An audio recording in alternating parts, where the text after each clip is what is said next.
Maingi in Nairobi, and we welcome our viewers from Kenya and around the world. The Bottom Line takes a global and exclusive look at evocative issues affecting public attitudes in business, technology, sports, and education. First, a look at the major stories from around the world. Sudan sentences teen to death for killing abusive husband. Does President Donald Trump deserve a Nobel Peace Prize? And now moving on to our third story, online users skeptical about their data online. A 19-year-old Sudanese girl, Noura Hussein, has been sentenced to death by hanging for killing her husband who allegedly raped her. The alleged rapist was her arranged married husband, a marriage she was allegedly forced to undergo without her consent when she was only 18 years old. Noura Hussein's story has triggered international outrage and a social media campaign calling for her justice and demanding an end to child marriage. President Donald Trump has formally been nominated for a Nobel Peace Prize for his effort in solving the North Korean nuclear tensions. A group of 18 of Mr. Trump's biggest Republican supporters in the House of Representatives sent a letter to the Norwegian Nobel Committee urging it to consider Mr. Trump for the next year's award in recognition of his tireless work to bring peace to our world. Now moving forward to our main story, which forms the basis of our panel discussion today, we ask the big question: is it safe to say that our information as online users is safe on the internet? Now, Facebook chief Mark Zuckerberg is set to meet with European officials on Tuesday, where he's set to acknowledge that the tech giant did not do enough to prevent harm. The social network had previously said that 87 million users had their data improperly shared with Cambridge Analytica, a firm that was publicly associated with President Donald Trump's 2016 election campaign.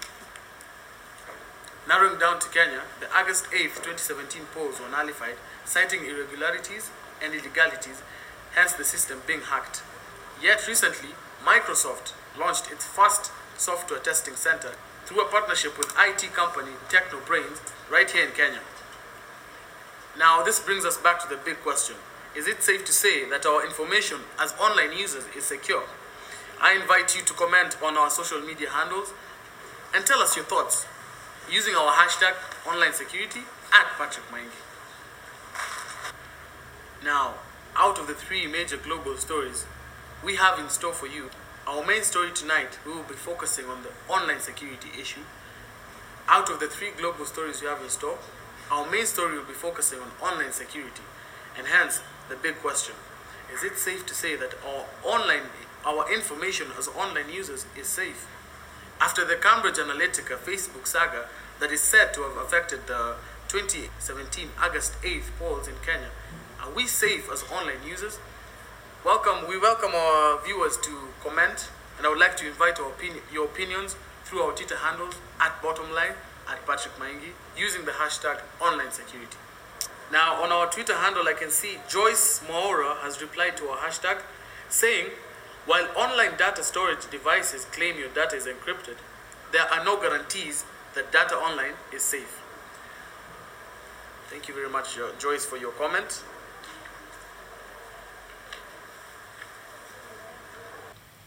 With Kenya's technology market growing fast and limited mechanisms to protect itself, hackers stealing information is very easy. The Kenya Cyber Security Report indicates that on average, most medium-sized organizations with over 70 employees have at least 2 vulnerable computer servers and up to 15 infected computers that are hacked into by cyber criminals. The report further states that at least 5,000 internet routers and CCTV cameras belonging to companies are exposed to hackers because of the default factory settings. Honestly, I would say that it's not that safe. There are some applications like Snapchat. There's a way you'll be able to identify where someone is. Cambridge Analytica has been accused of obtaining data and psychological profiles of over 50 million Facebook users through an app that was developed by British scholar Alexander Cogan. Cogan, after developing the app, informed Facebook that the data will be purely for academic purposes, and over 270,000 Facebook users downloaded the app. The application then collected data from the users and their Facebook friends, mining over 50 million Facebook records, and then it handed it over to Cambridge Analytica. According to Facebook, once they discovered what had happened, they deleted the data, but after investigative reports by the international media suggests otherwise. For the most part, it's not safe. It might set you up like someone who is tracking you down has you information that can be used like against you. Or yeah. Now we have our correspondent Mudhoni Dirangu on ground, and right now we're going to be talking to her about the issue, and would like to hear her opinions. Mudhoni, maybe you can tell us some of the measures individuals can use to protect themselves from cybercrime and basically being secure online as online users. Well, thank you, Patrick. So as we've seen in the case of Cambridge Analytica, where data of 87 million Facebook users was unlawfully mined from the internet, leaves us with the question of, is the internet really safe? Well, in Kenya, cybercrime has increased with a very high rate, which is very alarming to most internet users. So as an individual, what measures can you really take to protect yourself from such crimes? Number one, check on your password. It all lies with your password. So if your password is with everybody, then that means that your data is with everybody. So kindly keep your password to yourself. Number two, check what you post online. Do you post your locations every often? When you're on your Instagram or your Facebook or your Snapchat, do you link your location with you? Well, that could also be an issue when it comes to cybercrime. Thank you very much, Mudhoni. On our page, I can see another tweet from Waweru Avram, who says, "You'll never be 100% safe as long as you're on the internet. You can, however, reach a point where you're as safe as you reasonably need to be." Thank you very much for your comment, Waweru Avram. In studio, I'm joined by our opinion leaders, who we are going to be talking about the main issue, or rather our main story on online security. Now, I'm going to introduce my first opinion leader, Mr. Jay Muya, who's a software lecturer rather, from Daystar University, and I'd like him to talk to us about this issue on online security in regards to Cambridge Analytica. Now, Mr. Muya, welcome to the show, Mr. Muya. Thank you. Now, after Facebook improperly shared data with Cambridge Analytica of 87 million users, is it safe to say that our information as online users is safe? Mr. Muya, could you help us answer this big question? Okay. First of all, I would want to say the thing about information being shared is a new phenomenon. And man has always lived to communicate.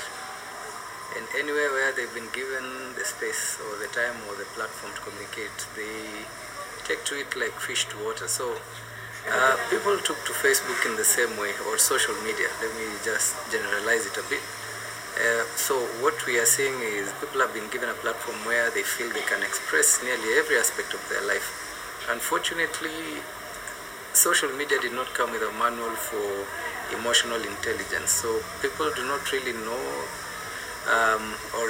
have not yet figured out the boundaries in terms of how much information they can share, how personal to get, and all that. So currently we might be seeing breaches in information privacy, but if you look around, you'll notice that that has not deterred people from posting personal information.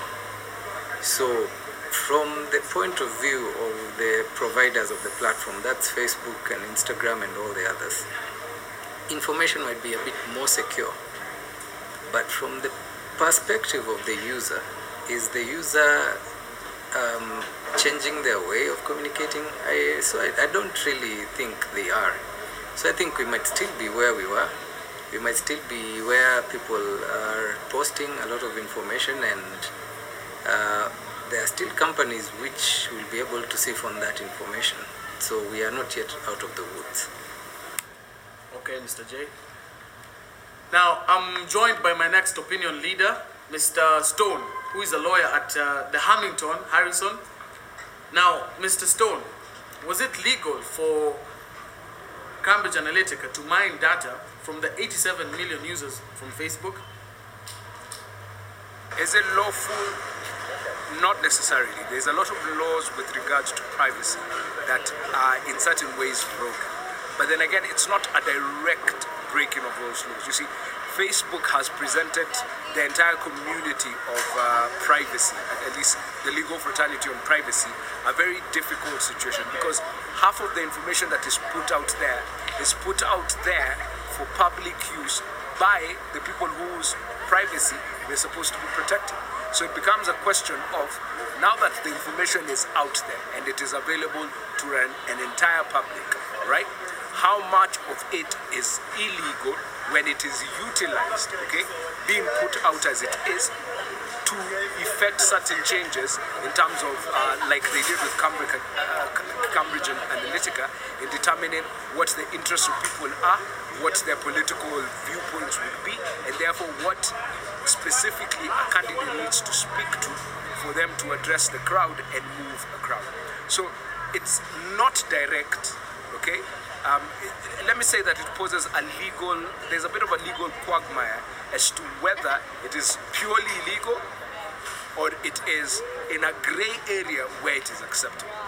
So I would say it is not direct, specifically to the question of privacy. There's also the question of proper campaign policy. You understand? There is a lot of law around campaigning and the politics of how to go about acquiring the seat. Now, is it illegal for a candidate to gain this kind of information? In certain ways, yes. But again, it still goes to the gray area, okay? So much so that you cannot attribute it directly to it being illegal. Now, gentlemen, apparently, Cambridge Analytica has recently declared bankruptcy. Now, with that information, what happens to the victims affected by the data that was being released?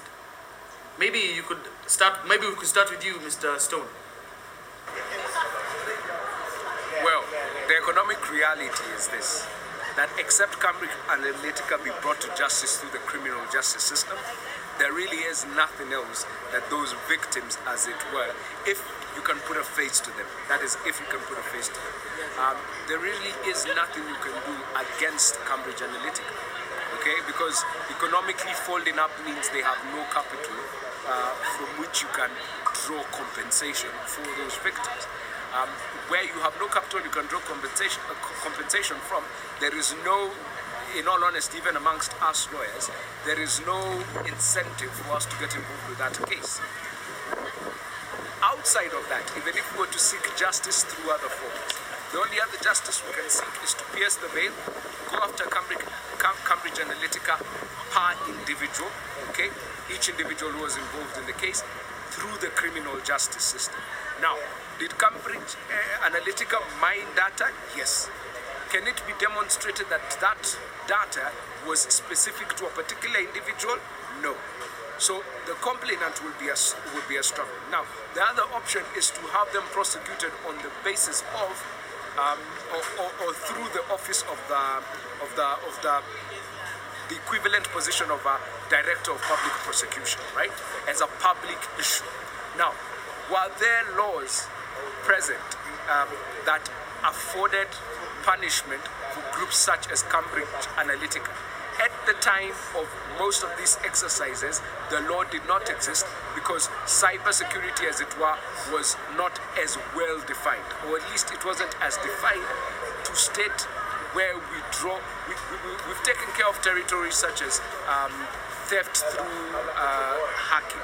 We've taken care of hacking where you introduce malware, but we have not gone to the place where mining data and coming up with analytical contracts based on that data has been tested and written law against. You understand? So as it stands, it becomes a little bit difficult for us to state that criminal prosecution will in effect bring justice against the members of Cambridge Analytica. And unfortunately, that is the only avenue left to bring them to justice. How about you, Mr. Moya? So my first question would be, who are the victims? Because as from where I sit, there are really no victims. What we have are what in the army they call collateral damage. Their work was to collect information, use it for propaganda to influence an election, and they did that successfully. And so, when it comes to who was affected, what would say is, based on our porous policies and laws and boundaries concerning sharing of information, someone took advantage. And so we can't really call ourselves victims. More or less what we should say is we were ignorant. But now that they are bankrupt, most probably what will happen is this story will just fade into oblivion. But I'm sure there are very many governments now who are working towards creating policies concerning the communication information in their countries. But the question is, are they coming up with policies to protect the citizens or to actually enable them to be able to exploit the system again or the information again? So for Cambridge Analytica being bankrupt, I don't think anything will come out of that. My take is that it will be forgotten. No one will really sue for compensation for anything, because also both sides seem to have used similar tactics to in the election. No one is clean. This politics, as we say, is a dirty game, and the dirtiness in the game is based on the tactics that are used, which again, as I keep saying, they might not be illegal, but they are immoral. And because they are not illegal, then there's no court process about it. So yeah, my take would be there are really no victims, just collateral damage. Yeah. I'm now going to introduce our third opinion leader, Mr. Hesbon Owila. Now, Mr. Hesbon, Cambridge Analytica is apparently said to have had an impact on the Kenyan elections of last year on August 8th. Now, maybe you can talk to us about, tell us how true is this, and if so, how it had an impact on the Kenyan elections last year. But I think in the American situation, it's a lot more different because, Americans have a lot of digital footprints that can actually give somebody a basis upon which to make, informed, decisions on how to reach or target these individuals. Now, in Kenya, you look at the bigger picture that Cambridge Analytica through Facebook got access to our personal information that we entrusted with Facebook. The question you may want to ask yourself, what did they do with that information? That they used that information to target certain campaign materials to a certain group of people. Now you may want to ask yourself, did it even have an effect in the outcome of the Kenyan general election? The answer is no. Then number two, if they gathered this information, was it going to help them in any way to ascertain our voting pattern? I don't think so. And then number three, if you look at the Kenyan election as it were, almost all the presidential candidates had damaging propaganda content on the rival presidential candidates.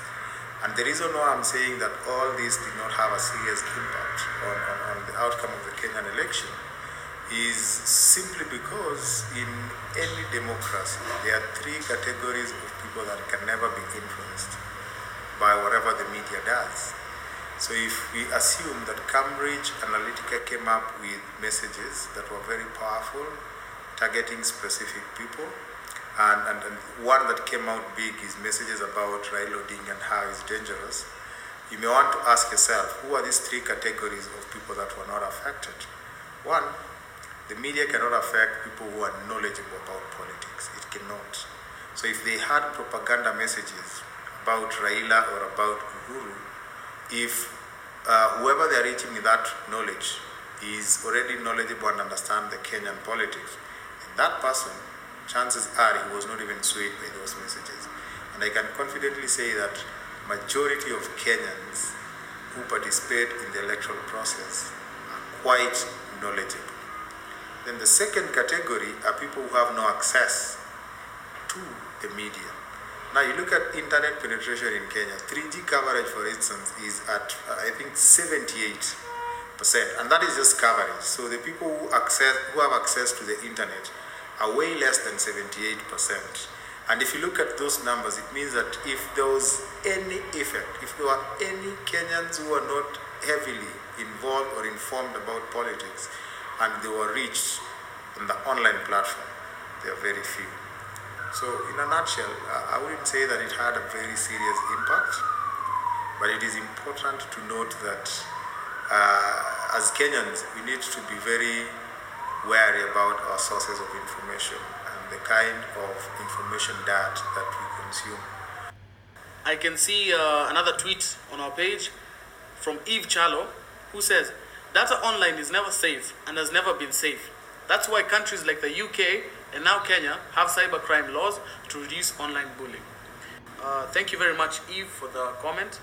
Now, in my opinion, I think the internet is quite a risky place to confirm that our information as online users is safe, especially with the fact that it's highly prone to hacking. I'd like to thank all our viewers for watching The Bottom Line. You can subscribe, comment, and continue the discussion through our Twitter handles @Bottomline, @Patrick Maingi. The hashtag is online security. See you next time.